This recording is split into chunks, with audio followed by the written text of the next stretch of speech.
Soy Manuel Cifuentes, tengo 66 años, y mi hija me echó de su casa bajo una tormenta feroz mientras yo gritaba que necesitaba mi medicamento para el corazón. Cerró la puerta, apagó las luces y me dejó empapándome en la vereda. Pero 10 minutos después, cuando la ambulancia llegó porque los vecinos llamaron al 911, ella salía corriendo y gritaba mi nombre desesperada. Lo que no sabía es que esa noche cambiaría para siempre nuestra relación, porque yo tenía preparado algo que iba a darle la lección más dura de su vida. Imagínate la situación. Son las 9 de la noche, está lloviendo como si se acabara el mundo, y mi hija Florencia me grita: «Papá, ya no aguanto más, andate de acá y no vuelvas». Todo porque se me había olvidado cerrar bien la canilla del jardín y se inundó un poquito el patio. «Florencia», le supliqué mientras el agua me empapaba la ropa, «déjame entrar. Se me quedó el medicamento adentro. Tengo problemas cardíacos desde hace 5 años y sin mis pastillas puedo tener un infarto». «No me importa», me gritó desde adentro. «Andate a la casa de algún vecino». Pero acá viene lo que ella nunca supo. Mientras yo estaba ahí afuera, mojándome como un perro abandonado, en el bolsillo de mi campera tenía las llaves de una casa que había comprado en secreto. Una casa de 200 metros cuadrados, en el barrio más elegante de la ciudad, que había pagado al contado con dinero que había heredado de mi hermano 6 meses antes. Escucha esta historia completa y decime qué harías vos en mi lugar. Contame también desde qué ciudad me estás escuchando, porque lo que te voy a contar te va a hacer replantear muchas cosas sobre la familia y el respeto. Para entender por qué llegamos a esa noche horrible bajo la lluvia, tengo que contarte cómo era mi vida antes, cuando yo era el papá que Florencia respetaba, no el viejo estorbo en el que me convertí después de enviudar. Mi esposa Clara murió hace 3 años de cáncer. Fueron 8 meses de tratamientos, viajes al hospital, noches sin dormir cuidándola. Florencia ayudó al principio, pero cuando Clara empeoró y necesitaba cuidados las 24 horas, mi hija empezó a desaparecer. El diagnóstico llegó un martes por la tarde. Clara había estado tosiendo durante semanas, pero pensábamos que era solo un resfrío que no se curaba. Cuando el médico nos dijo cáncer de pulmón, se nos cayó el mundo encima. «¿Cuánto tiempo?», le pregunté al doctor cuando Clara salió a hacer unos estudios. «Si responde bien al tratamiento, tal vez 2 años. Si no responde...». Se quedó callado, pero yo entendí el mensaje. Los primeros meses, Florencia venía todas las semanas al hospital. Me ayudaba a cargar a Clara cuando ya no podía caminar sola. Me acompañaba a hablar con los médicos cuando yo no entendía los términos técnicos. «Papá, vamos a salir adelante», me decía. «Mamá es fuerte, va a ganar esta batalla». Pero cuando Clara empeoró y los médicos nos dijeron que ya no había nada más que hacer, que solo quedaba cuidarla para que tuviera una muerte digna, Florencia empezó a cambiar. «Papá, yo no puedo ver sufrir así a mamá», me decía. «Me duele demasiado». Y empezó a espaciar las visitas. De todos los días pasó a día por medio. Después 2 veces por semana, después 1 vez por semana. Clara se dio cuenta. «¿Dónde está Florencia?», me preguntaba en esos días en que el dolor la dejaba más lúcida. «Está ocupada con los chicos», le mentía. «Ya va a venir». Pero Clara no era tonta. Entendía que su hija la estaba abandonando en el momento más difícil. Los últimos 2 meses fueron terribles. Clara ya no se podía levantar de la cama. Necesitaba ayuda para todo. Yo aprendí a cambiarle los pañales, a darle de comer en la boca, a bañarla en la cama, cosas que nunca pensé que iba a tener que hacer, pero que hacía con amor, porque era mi mujer. Florencia venía 1 vez por semana, se quedaba media hora y se iba. «Papá, ¿no pensaste en internarla en algún lado donde la puedan cuidar mejor?», me sugirió una vez. La miré con cara de no poder creer lo que escuchaba. «Es tu mamá», le dije. «La mujer que te crió, que te cuidó cuando eras chica, y vos querés que la mande a morir sola a un hospital». «No es eso, papá», se justificó. «Es que vos ya estás grande, este cuidado te va a enfermar a vos también». Pero yo no iba a abandonar a Clara. La cuidé hasta el último día, hasta el último minuto. La noche que murió, yo estaba ahí sosteniéndole la mano, diciéndole que la amaba. Florencia llegó 3 horas después del funeral, porque no pudo salir antes del trabajo. Cuando Clara murió, yo me quedé destrozado. No solo había perdido a la mujer de mi vida, sino que me había quedado solo en una casa demasiado grande, llena de recuerdos que me dolían cada día. Florencia vino al funeral, lloró un poco, me abrazó, y después se fue a seguir su vida normal. «Papá», me dijo después del sepelio, «ahora tenés que pensar en vos. Mamá ya descansó». ¿Ya descansó? Como si la muerte de Clara fuera un alivio en lugar de una tragedia. Los primeros meses después del funeral fueron los más duros. No sabía cocinar más que huevos fritos y fideos hervidos. No sabía usar la lavadora automática que Clara manejaba como una experta. No sabía ni cómo pagar las cuentas online que antes resolvía mi esposa. Clara había sido el centro de la casa durante 40 años. Ella organizaba todo, sabía dónde estaba cada cosa, recordaba las fechas importantes, mantenía la casa funcionando. Sin ella, yo me sentía como un náufrago en mi propia casa. La cama matrimonial se había vuelto un desierto. Durante 40 años había dormido con Clara al lado, escuchando su respiración, sintiendo su calor. Ahora me despertaba en el medio de la noche buscándola y encontraba solo frío y vacío. La cocina era otro problema. Clara cocinaba rico, variado, sabía mis gustos. Yo abría la heladera y no sabía qué hacer con los ingredientes que encontraba. Terminaba comiendo siempre lo mismo: pan, queso, algún fiambre, huevos cuando me animaba a prenderle la hornalla. Los domingos eran los peores. Antes, Clara y yo teníamos una rutina. Desayunábamos tranquilos leyendo el diario. Después, yo trabajaba un poco en el jardín mientras ella preparaba el almuerzo. Por la tarde venía Florencia con los chicos. Ahora los domingos eran días infinitos de silencio y soledad. Florencia venía una vez por semana, los domingos, a ver cómo estaba. Pero no venía a ayudar realmente. Venía a cumplir con la obligación de ver al papá viudo. «¿Estás comiendo bien, papá?», me preguntaba, pero cuando le decía que comía solo pan con mortadela, porque no sabía hacer otra cosa, se reía como si fuera gracioso. «Papá, tenés que aprender a valerte por vos mismo», me decía. «Yo no puedo venir acá todos los días a cuidarte como si fueras un nene». Un año después de que muriera Clara, empecé a tener problemas para manejar la casa solo. Se me rompía un caño y no sabía a quién llamar. Se me cortaba la luz y no entendía dónde estaba el tablero. Cosas que antes resolvía Clara con una llamada telefónica, para mí se habían vuelto montañas imposibles de escalar. Le pedí ayuda a Florencia. «Hija, ¿podrías ayudarme a encontrar un plomero? Se me rompió la ducha y no sé cómo arreglarla». Su respuesta me dolió más que el problema en sí. «Ay, papá, busca en Internet. Todo se encuentra en Internet». Internet. Yo apenas sabía encender una computadora, y ella me decía que buscara en Internet como si fuera lo más fácil del mundo. Las visitas de Florencia se fueron espaciando. De una vez por semana, pasaron a una vez cada 2 semanas, después una vez por mes. Y cuando venía era por media hora, apurada, siempre con alguna excusa para irse rápido. «Papá, tengo que llevar a Sebastián al fútbol», me decía. Sebastián es mi nieto de 12 años, un chico que antes venía corriendo a abrazarme y ahora me saludaba desde el auto sin bajar. «Papá, Carmela tiene un cumpleaños», seguía. «Carmela es mi nieta de 10 años, que antes me dibujaba corazones y ahora ni me miraba cuando llegaba.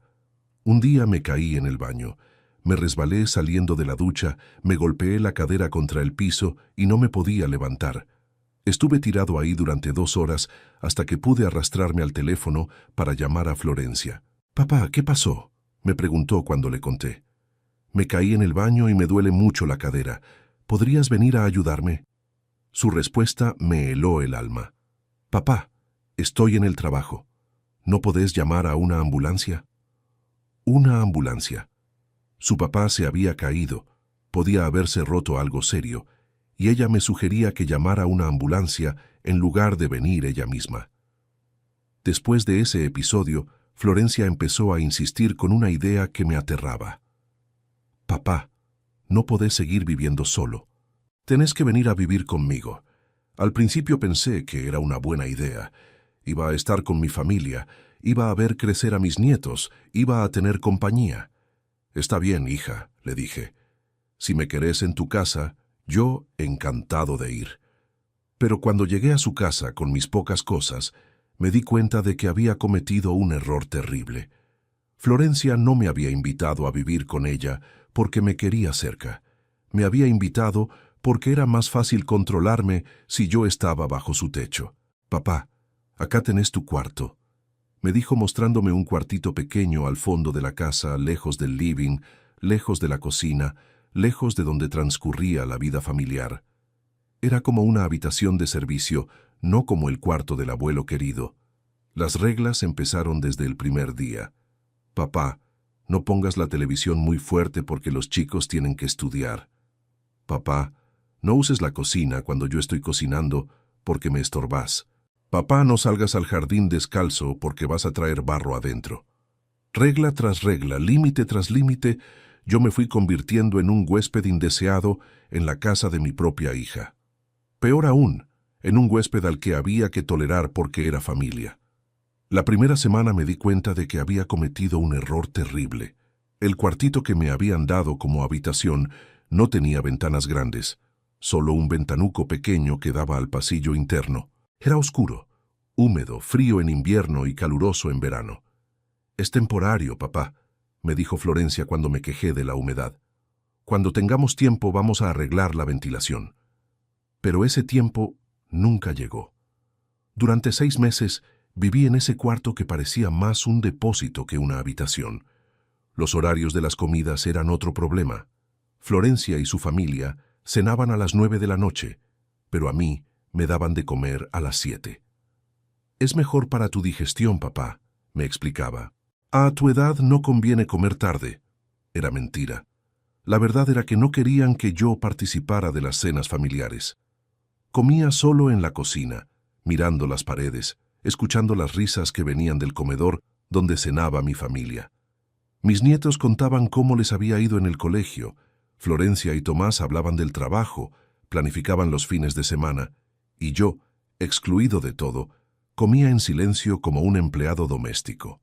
Los domingos eran especialmente duros. Florencia y Tomás se levantaban tarde, desayunaban tranquilos, planificaban actividades con los chicos.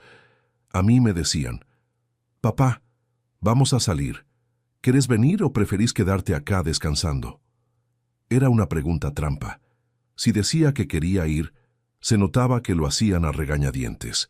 Si decía que prefería quedarme, me dejaban solo en la casa durante horas.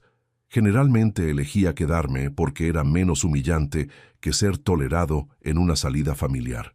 Los nietos, Sebastián y Carmela, al principio se alegraron de tenerme en casa, pero Florencia se encargó de ponerles límites muy claros.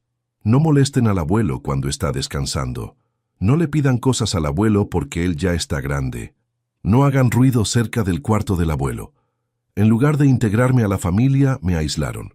En lugar de ser el abuelo divertido que cuenta historias, me convertí en el señor mayor que vivía en el cuarto del fondo y al que había que molestar lo menos posible. Sebastián, mi nieto de 12 años, antes me buscaba para que le contara historias de cuando su mamá era chica. Ahora me saludaba educadamente y seguía de largo. «Hola, abuelo», me decía, pero ya no se quedaba a charlar. Carmela, de 10 años, antes me dibujaba corazones y me decía, «Te amo, abuelo».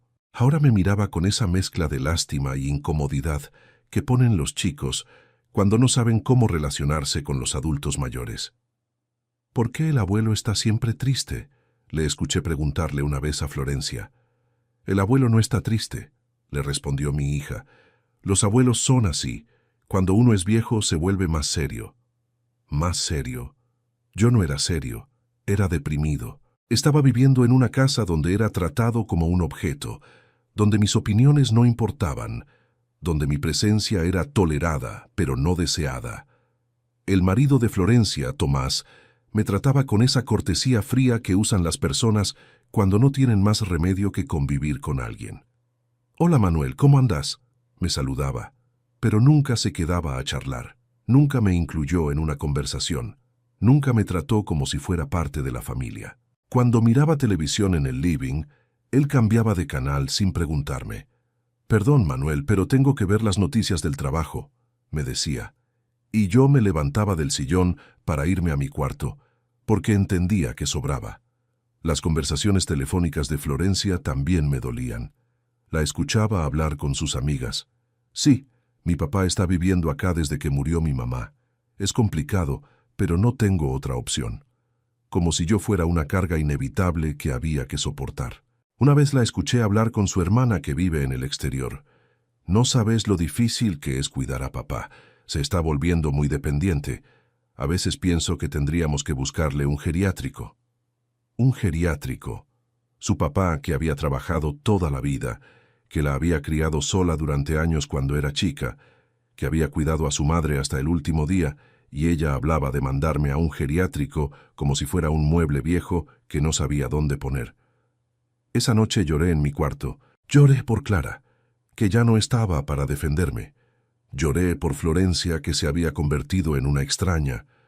Lloré por mis nietos, que estaban aprendiendo que los abuelos son estorbos que hay que tolerar. Y lloré por mí, que a los 66 años me había convertido en una carga para mi propia familia. Las comidas eran lo peor. Yo comía solo en la cocina mientras la familia cenaba en el comedor.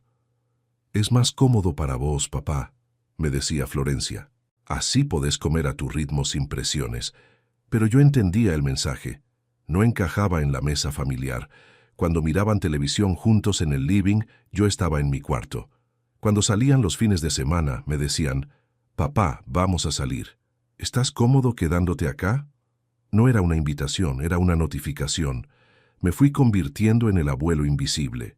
Estaba ahí, comía ahí, dormía ahí, pero no existía realmente para esa familia. Era como un mueble más de la casa, algo que había que tolerar porque no se podía tirar. Y empezaron las críticas constantes. Si se me caía algo: «Papá, tenés que tener más cuidado». Si me olvidaba de algo: «Papá, estás muy distraído últimamente». Si tardaba mucho en el baño: «Papá, no podés ocupar el baño tanto tiempo cuando todos lo necesitamos». Crítica tras crítica, reto tras reto, yo me fui sintiendo más inútil cada día. A los 66 años, después de haber trabajado toda mi vida, después de haber criado a esa hija sola durante años cuando su madre trabajaba, me habían reducido a un problema que había que administrar. Pero lo que Florencia no sabía es que 6 meses antes de irme a vivir con ella, había recibido una herencia que cambiaría todo. Mi hermano mayor, Osvaldo, había muerto de un infarto a los 70 años. Osvaldo nunca se casó, nunca tuvo hijos y me dejó todo lo que tenía. Cuando el abogado me llamó para la lectura del testamento, pensé que serían algunos muebles viejos o tal vez un pequeño ahorro. Lo que nunca imaginé es que Osvaldo había sido millonario. Tenía una empresa de transportes que valía una fortuna, 3 propiedades en el centro de la ciudad y 2 millones de pesos en cuentas bancarias. De la noche a la mañana, yo, Manuel Cifuentes, viudo jubilado que comía pan con mortadela, me había convertido en un hombre muy rico. Pero decidí no contarle nada a Florencia. Quería ver cómo me trataba mi familia, cuando pensaban que yo era solo un viejo pobre que dependía de su caridad. Con parte de esa herencia, compré en secreto una casa hermosa en el barrio más elegante de la ciudad. Una casa de 200 metros cuadrados, con jardín, con cochera para 2 autos, con una cocina moderna y 3 habitaciones espaciosas. La pagué al contado, sin pedir un peso prestado. Durante 6 meses viví en casa de Florencia, mientras era dueño de una casa mejor que la de ella. Mientras tenía en el banco más dinero del que ella iba a ganar en toda su vida. Y cada día que pasaba, cada humillación que recibía, cada desprecio que toleraba, me dolía más porque sabía que era innecesario. El punto de quiebre llegó la noche de la tormenta. Había sido un día especialmente difícil. Se me había olvidado cerrar bien la canilla del jardín después de regar las plantas y se inundó un pedazo del patio trasero. «¡Papá!», me gritó Florencia cuando vio el charco de agua. ¿Cómo se te ocurre dejar abierta la canilla? Mira el desastre que hiciste. Perdón, hija, le dije. Se me olvidó, ya la cierro y limpio todo. Me agaché con dificultad a cerrar la canilla y a tratar de secar el agua con unos trapos viejos. No, papá, deja, siguió gritando. Cada día estás peor. No podés hacer nada sin crear problemas. Tomás, su marido, salió a ver qué pasaba. En lugar de calmar a Florencia, la apoyó. Manuel, tenés que tener más cuidado. Este tipo de cosas no pueden pasar. Fue un error, traté de explicar. Todos nos olvidamos de cosas a veces. Vos te olvidás de todo, siguió Florencia. Ayer dejaste la hornalla prendida. Anteayer te olvidaste de cerrar la puerta de adelante. Sos un peligro viviendo acá. Los nietos miraban desde la ventana de sus cuartos. Sebastián tenía cara de susto. Carmela se había puesto a llorar. Era una escena horrible, una familia destruyéndose por un charco de agua. Florencia, por favor, le supliqué. Cálmate, vamos adentro y hablamos tranquilos. Pero ella estaba fuera de control. No, papá, estoy harta. No aguanto más tenerte acá. Cada día es un problema nuevo. Y ahí llegó la frase que me destrozó. Andate de acá y no vuelvas. Ya no te quiero más en mi casa. Florencia, le dije mientras empezaba a llover más fuerte, no hables en caliente, mañana lo vemos con más tranquilidad. ¡No!, me gritó empujándome hacia la puerta de entrada. ¡Te vas ahora, ahora mismo! Traté de resistirme, pero Florencia estaba como enloquecida. Me empujó hasta la vereda, me tiró una bolsa con algo de ropa y cerró la puerta con llave.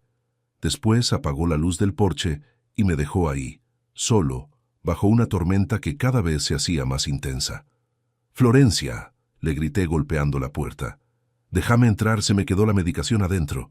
Pero no me respondía. «Tengo problemas del corazón», seguí gritando. «Necesito mis pastillas». Nada. Silencio total desde adentro de la casa. El agua me empapaba la ropa. El viento me helaba hasta los huesos. Estaba ahí parado como un perro abandonado, a los 66 años, echado por mi propia hija que prefería verme morir de frío antes que tolerar un error insignificante.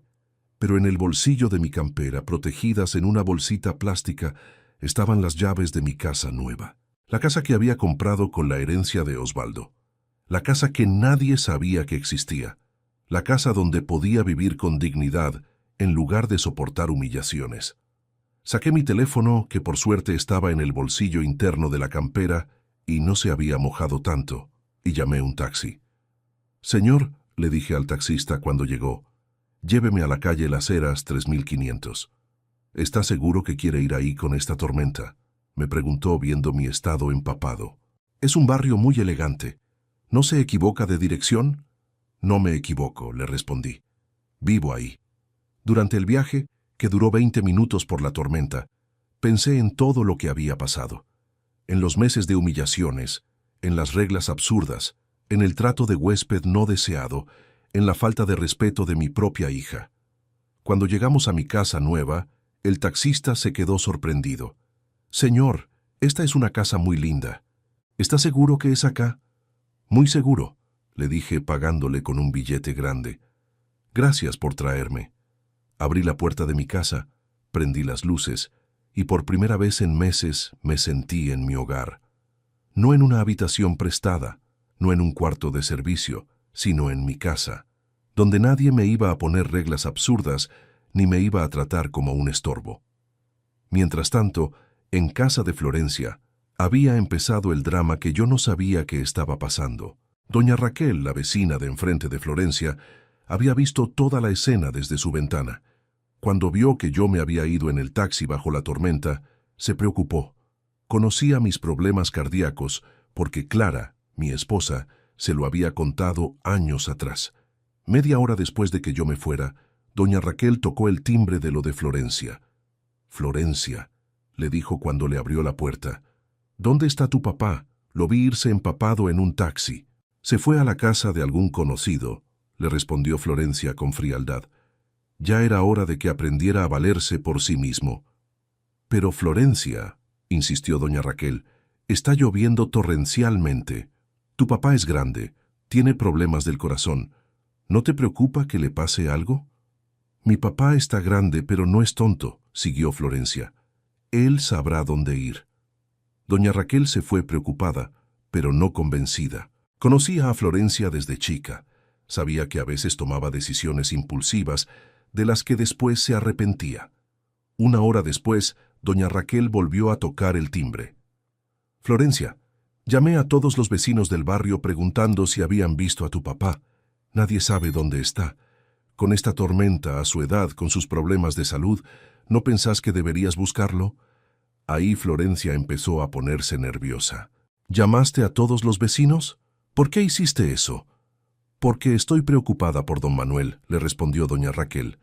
Y vos también deberías estarlo. Pero Florencia todavía no quería reconocer que había cometido un error. Mi papá va a aparecer mañana cuando se le pase el berrinche, dijo. Otra hora pasó. Eran casi las 12 de la noche cuando doña Raquel volvió por tercera vez, pero esta vez acompañada de don Alberto, el vecino de al lado. Florencia, le dijeron, llevamos 3 horas preguntando por tu papá. Nadie lo vio, nadie sabe dónde está. Llamamos a los hospitales por si había tenido algún problema, pero no está internado en ningún lado. ¿Llamaron a los hospitales?, preguntó Florencia, y por primera vez en toda la noche su voz sonó preocupada. Sí, le respondió don Alberto, y también a la comisaría, por si había aparecido en algún lado. Con esta tormenta, a su edad, cualquier cosa puede pasar. Ahí Florencia empezó a entrar en pánico. Se dio cuenta de que tal vez había exagerado, de que tal vez había puesto en peligro la vida de su papá por un berrinche. ¿Y si le pasó algo?, le preguntó a Tomás. ¿Y si está tirado en algún lado sin poder pedir ayuda? Llamemos a la policía, le dijo su marido. Que lo busquen oficialmente. Pero cuando llamaron a la policía, les dijeron que tenían que esperar 24 horas para hacer una denuncia por desaparición de persona. Señora, le explicó el oficial, su papá es una persona mayor, pero no tiene problemas mentales. Puede haber decidido irse por su cuenta. Si mañana no aparece, ahí podemos activar un protocolo de búsqueda. Florencia no durmió en toda la noche. Se quedó despierta mirando por la ventana, esperando que yo apareciera caminando por la cuadra, empapado pero vivo. Pero yo no aparecía porque estaba en mi casa nueva, durmiendo en una cama cómoda, en una habitación calefaccionada, sintiendo por primera vez en meses que tenía dignidad. A la mañana siguiente, Florencia estaba desesperada. Había recorrido todas las plazas del barrio. Había ido a todos los bancos donde yo solía sentarme. Había preguntado en todos los comercios. Nadie me había visto. ¿Y si está muerto?, le decía a Tomás mientras lloraba. ¿Y si le dio un infarto y está tirado en algún lado? ¿Y si todo esto es culpa mía? El marido trató de calmarla. Florencia, tu papá va a aparecer. Seguramente se fue a la casa de algún conocido y está esperando que escampe para volver. Pero Florencia ya no estaba tan segura. Por primera vez se estaba dando cuenta de la magnitud de lo que había hecho. Había echado a su papá enfermo del corazón bajo una tormenta, de noche, sin saber dónde iba a ir. Pasaron 2 días sin noticias mías. Florencia había hecho la denuncia en la comisaría. Había puesto carteles por el barrio con mi foto. Había llamado a todos los hospitales de la ciudad. Nada. El tercer día decidió llamar al abogado de la familia, el doctor Pereira, que había manejado los papeles cuando murió Clara. Doctor, le dijo Florencia llorando por teléfono, necesito ayuda. Mi papá desapareció hace 3 días y no sabemos nada de él.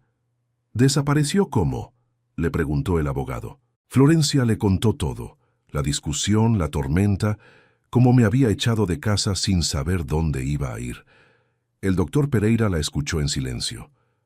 Florencia, le dijo finalmente, ¿vos sabés que tu papá heredó una fortuna de su hermano Osvaldo hace 6 meses? ¿Una fortuna?, preguntó Florencia. ¿De qué habla? Tu papá es millonario, le explicó el abogado. Heredó una empresa de transportes, 3 propiedades y 2 millones de pesos en efectivo. Es uno de los hombres más ricos de la ciudad. Florencia se quedó muda. No podía procesar la información. ¿Y por qué no me contó nada?, preguntó finalmente. No lo sé, le respondió el doctor Pereira, Tendríamos que preguntárselo a él cuando aparezca. Pero yo no tenía intenciones de aparecer. Estaba cómodo en mi casa nueva, disfrutando de una libertad que no había tenido en meses. Me levantaba cuando quería, comía lo que se me antojaba. Miraba televisión en el living sin que nadie me dijera que bajara el volumen. Había contratado una señora que venía 3 veces por semana a cocinar y limpiar. Doña Mercedes era una mujer de 50 años, viuda, que me trataba con respeto y cariño. Don Manuel me decía, ¿qué le gustaría comer hoy? Y yo elegía sin que nadie me criticara mis gustos o me dijera que no podía usar la cocina porque estorbaba.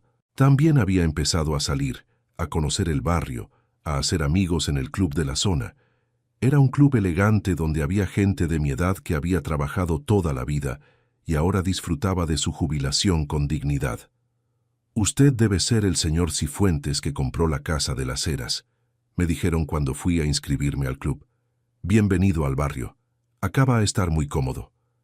Por primera vez en años me sentían como una persona importante, no como un viejo que había que tolerar. Una semana después de mi desaparición, Florencia estaba completamente desesperada.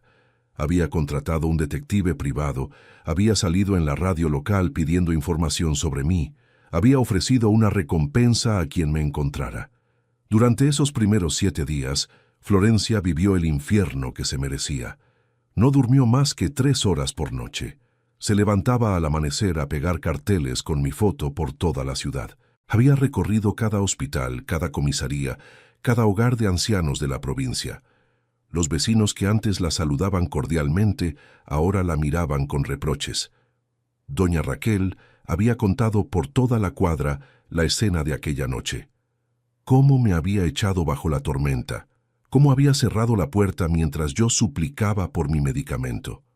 «¿Cómo pudiste hacerle eso a tu papá?», le preguntó doña Carmen del kiosco cuando Florencia fue a comprar cigarrillos. Mi hija había empezado a fumar otra vez después de años sin hacerlo por los nervios. «No lo sé», le respondió Florencia llorando. «No sé qué me pasó. Estaba cansada, estresada y exploté. Ahora no me lo perdono». Los nietos también estaban pagando las consecuencias. Sebastián había desarrollado pesadillas. Se despertaba en las madrugadas gritando mi nombre. Carmela lloraba todas las noches preguntando cuándo iba a volver el abuelo. «¿El abuelo se va a morir?», le preguntó Carmela a su mamá la 5ª noche. «Vi en la televisión que cuando llueve mucho, la gente grande se puede enfermar». «No, mi amor», le mentía Florencia abrazándola. «El abuelo va a aparecer. Está en algún lado, seguro». Pero cada día que pasaba ella estaba menos convencida de sus propias palabras. Tomás, su marido, también había empezado a mirarla diferente. «No puedo creer que le hayas hecho eso a tu papá», le decía. «Un hombre de 66 años con problemas del corazón bajo una tormenta. ¿En qué estabas pensando?» «Ya sé que la metí», le gritaba Florencia de vuelta. «¿Pensás que no me arrepiento? ¿Pensás que no me odio por lo que hice?» Las peleas entre ellos se habían vuelto constantes. Tomás se quedaba más horas en el trabajo para evitar estar en casa, donde el ambiente se había vuelto insoportable. «Por favor», decía en el programa de radio mientras lloraba al aire, «si alguien vio a mi papá, que me llame. Es un señor de 66 años, tiene problemas del corazón, está solo y puede estar desorientado. Yo cometí un error terrible.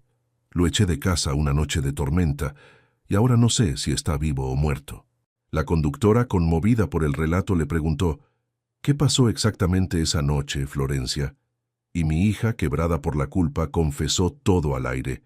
Se había olvidado de cerrar una canilla y se inundó un poco el patio.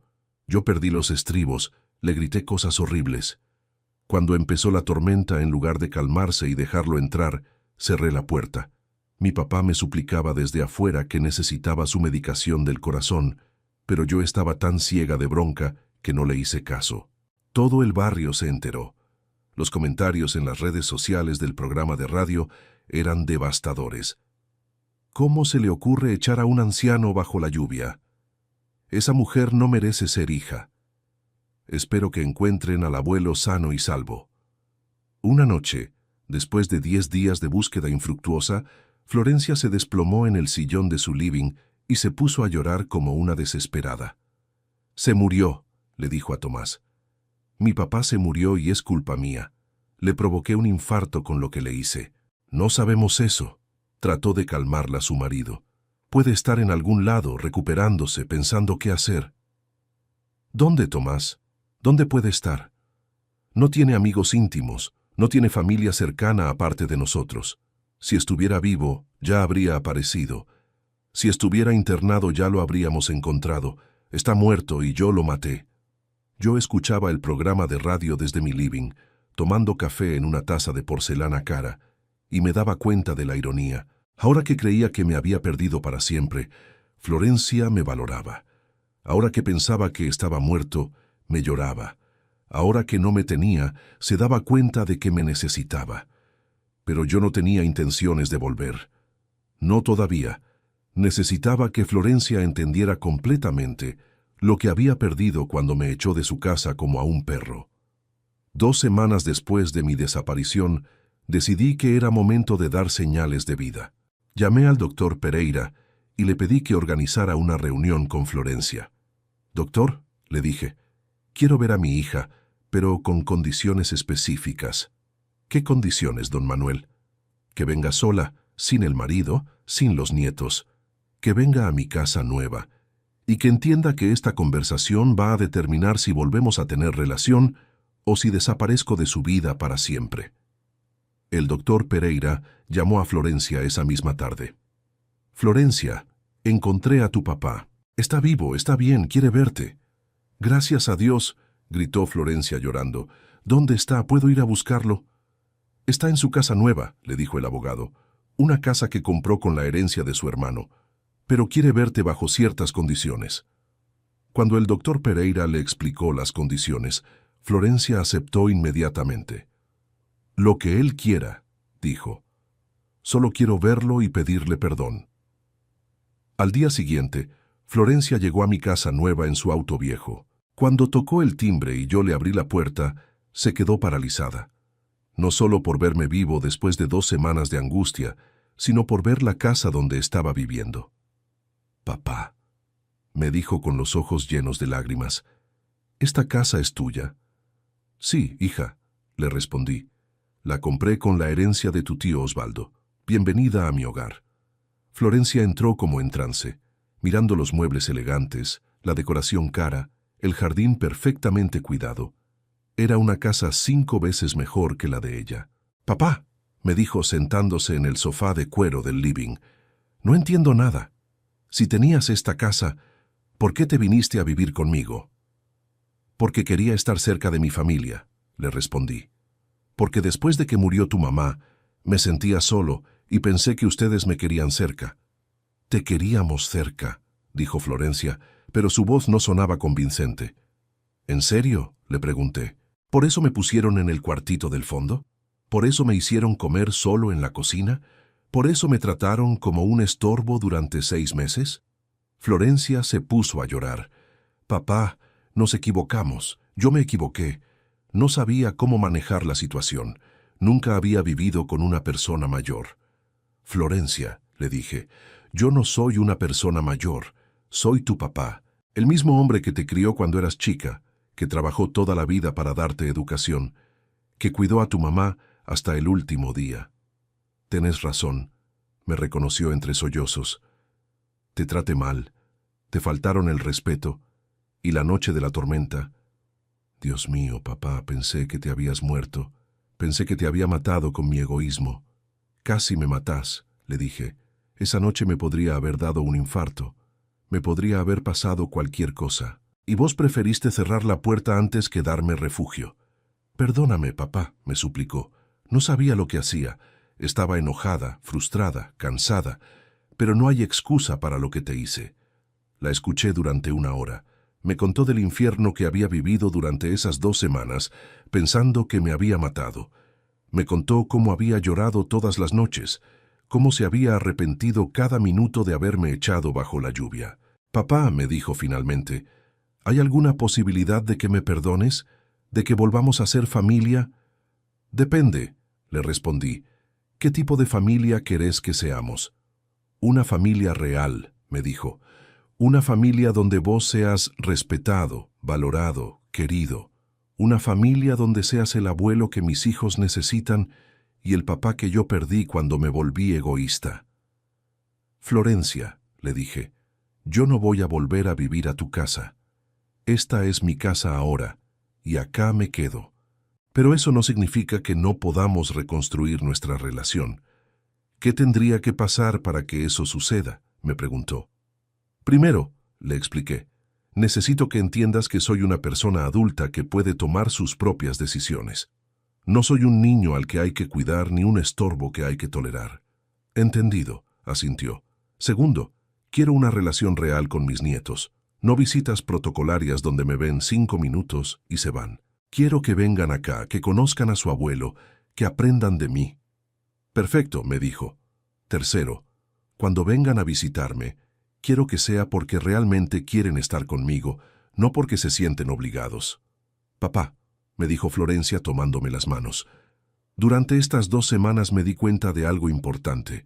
No te necesito porque seas rico o pobre. Te necesito porque sos mi papá, porque sin vos no soy completa como persona. Esas palabras me llegaron profundo. Era lo que había estado esperando escuchar durante años. Está bien, le dije. Vamos a intentarlo de nuevo, pero esta vez con respeto mutuo, con cariño real, con la claridad de que la familia se cuida, no se abandona bajo la lluvia.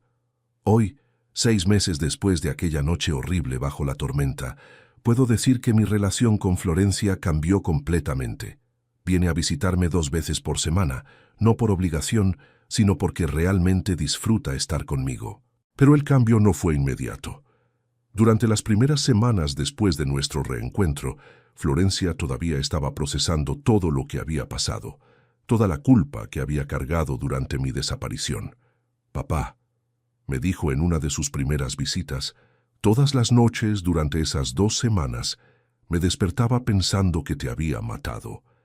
Me imaginaba que habías tenido un infarto bajo la lluvia, que habías muerto solo en alguna calle, llamándome, y que yo nunca me iba a poder perdonar. Era doloroso escucharla, pero necesario. Florencia necesitaba sacar toda esa culpa para poder empezar de nuevo nuestra relación. Durante años pensé que cuidarte era una carga, me confesó. No entendía que tener a mi papá cerca era un privilegio. Veía tus pequeños errores como problemas enormes, en lugar de verlos como señales normales del paso del tiempo. Los nietos, Sebastián y Carmela, ahora pasan todos los sábados en mi casa nueva. Al principio venían tímidos, como si no supieran cómo relacionarse conmigo después de todo lo que había pasado. Abuelo, me preguntó Sebastián la primera vez que vinieron, ¿por qué te fuiste sin despedirte? Era una pregunta difícil de responder para un nene de 12 años. A veces los adultos cometemos errores, le expliqué. Tu mamá cometió el error de echarme bajo la lluvia, y yo cometí el error de irme sin explicar por qué. Pero lo importante es que ahora estamos todos acá, aprendiendo a ser una familia mejor. Sebastián asintió, pero se notaba que estaba procesando todo de a poco. Durante las siguientes visitas, empezó a hacerme más preguntas sobre mi casa nueva, sobre dónde había estado esas 2 semanas, sobre por qué su mamá había llorado tanto. Carmela, más pequeña, simplemente se alegró de tenerme de vuelta. Abuelo, me dijo abrazándome fuerte, prométeme que no te vas a ir más sin avisar. Se lo prometí. Les estoy enseñando cosas que antes no podía enseñarles cuando vivía en casa de Florencia. En mi nueva casa tengo un pequeño taller en el garaje donde les muestro a usar herramientas básicas, a hacer trabajos con madera. Es peligroso, me dijo Florencia al principio cuando vio que Sebastián estaba usando un martillo, pero después se dio cuenta de que estaba cayendo en los mismos miedos exagerados de antes. Está bien, se corrigió. Si vos lo supervisás, está bien. Perdón, es que todavía me cuesta confiar en que sabés cuidar a tus nietos. Esa honestidad de Florencia es lo que más me gusta de nuestra nueva relación. Ya no fingimos que todo está perfecto. Hablamos de nuestros errores, de nuestras limitaciones, de cómo queremos mejorar. Papá me dijo hace pocas semanas, Durante todos estos meses que viviste en casa, yo creía que te estaba haciendo un favor. Ahora me doy cuenta de que el favor te lo tenías que hacer vos a mí, aguantando nuestro maltrato sin decir nada. El pasado ya pasó, le respondí.